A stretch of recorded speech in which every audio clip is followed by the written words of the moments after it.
बदलते समय खासकर कोरोना काल ने हमारे और आपके खरीदारी करने के तरीके में काफी बदलाव कर दिया है। हम अब दुकानों में जाकर खरीदारी करने के बजाय Amazon, फ्लिपकार्ट, मिंत्रा जैसे ई कॉमर्स वेबसाइट के जरिए घर बैठे खरीदारी करना पसंद करने लगे हैं।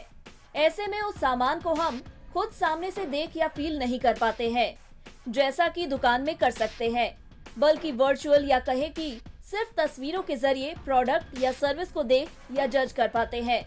वहीं अगर हमें किसी प्रोडक्ट के बारे में फोटो से कम समझ आया तो ज्यादातर उस प्रोडक्ट के लिए हम लोगों द्वारा किए गए रिव्यू को पढ़ते हैं।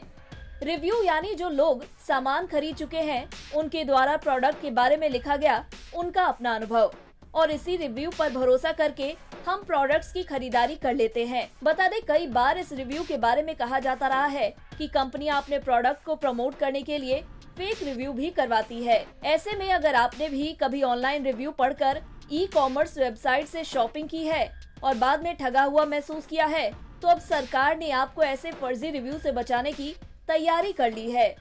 दरअसल केंद्र सरकार ने ई कॉमर्स वेबसाइट पर प्रोडक्ट्स को दिए जाने वाले फेक रिव्यू पर संज्ञान लिया है।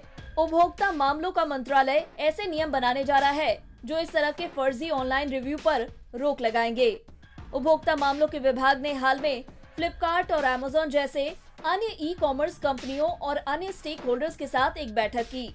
इस दौरान फर्जी ऑनलाइन रिव्यू का मुद्दा भी सामने आया। उपभोक्ता मंत्रालय ने कहा कि किसी भी सर्विस या प्रोडक्ट का फेक रिव्यू यूजर्स को उन्हें खरीदने के लिए गुमराह करते हैं। Fake review consumer protection act 2019 के तहत दिए गए सूचना का अधिकार यानी राइट टू बी इन्फॉर्म्ड के नियम को तोड़ता है, और इसे रोकने के लिए कंपनियों को जल्द ही कोई ठोस कदम उठाने की जरूरत है।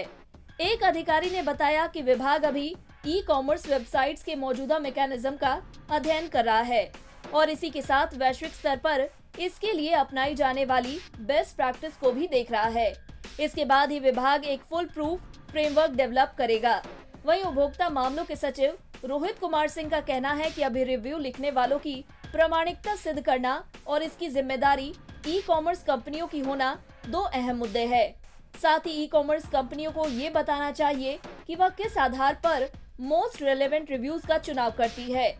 रोहित ने इस संबंध में सभी पक्षों को पत्र लिखा है। अगर आप भी फेक रिव्यू के कारण ठगा हुआ महसूस कर चुके हैं तो हमें कमेंट कर जरूर बताएं। साथ ही सरकार द्वारा इस पहल को लेकर क्या है आपके विचार, हमारे साथ जरूर साझा करें।